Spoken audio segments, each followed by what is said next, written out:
I'm running the Manhattan Bridge. I just looped from downtown Manhattan. I ran across the Brooklyn Bridge over into Brooklyn.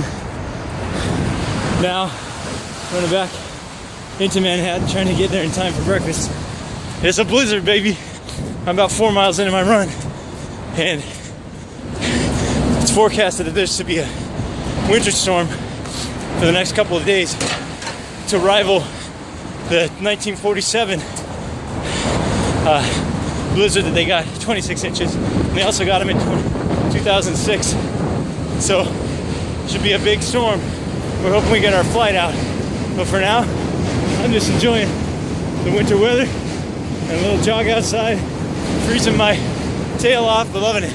Woo!